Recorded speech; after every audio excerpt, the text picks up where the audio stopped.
Alors bienvenue dans cette recette dans laquelle je vais vous montrer comment cuire un steak haché de la meilleure façon possible, c'est-à-dire d'avoir quelque chose de bien coloré à l'extérieur et bien juteux à l'intérieur. Vous allez voir, c'est très simple, il suffit de respecter 2-3 astuces, je vous partage tout dans cette vidéo. C'est parti.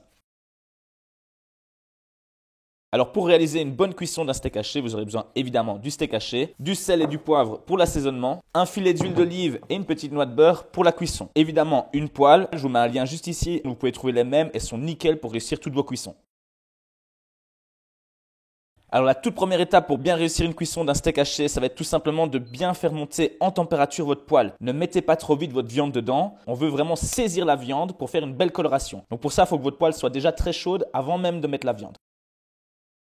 Et voilà, donc ici, en mettant ma main 5 cm au-dessus, je sens qu'il y a une vraie chaleur qui est là, donc je vais pouvoir mettre mon filet d'huile d'olive. Voilà, donc l'huile d'olive, elle permet de monter haut en température lors de la cuisson. On vient maintenant ajouter une petite noix de beurre. La noix de beurre, elle va servir à amener une belle coloration, un bon goût à votre viande. Donc c'est un mélange des deux qui est justement intéressant ici. À nouveau, j'attends 15-20 secondes, le temps que ça reprenne bien en température. Alors avant de mettre les viandes, on passe un petit coup de sel dessus. Donc idéalement, vous mettez d'abord dans votre main et vous versez comme ça sur votre viande. Ça permet de maîtriser vraiment la quantité de sel que vous mettez et pas avoir la blague d'avoir trop de sel qui tombe d'un coup.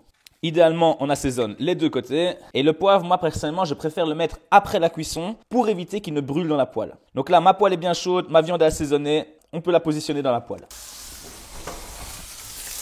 Et voilà, vous entendez ce bruit, ce crépitement, il est absolument indispensable. Si jamais quand vous mettez votre viande, vous n'avez pas ce crépitement, vous sortez directement vos viandes, ça veut dire que vous n'avez pas attendu assez longtemps et que votre poêle n'est pas assez chaude. Le crépitement est indispensable pour créer une croûte. Si vous ne faites pas de croûte, eh bien tout le jus de la viande va sortir et vous allez avoir un steak haché qui est complètement sec. C'est pas ce qu'on veut. On veut une belle coloration, une belle croûte qui maintient tout le jus à l'intérieur du steak haché. Et voilà, ça fait plus ou moins 3-4 minutes que ça crépite. Je vois que la coloration est en train de monter. Vous voyez, quand vous regardez sur le côté, je vois que la cuisson est arrivée presque à la moitié de la viande. Donc moi, ça, c'est ce que je recherche. Je vais pouvoir retourner mon steak haché. Je vois qu'il y a une coloration et la cuisson est jusqu'à la moitié.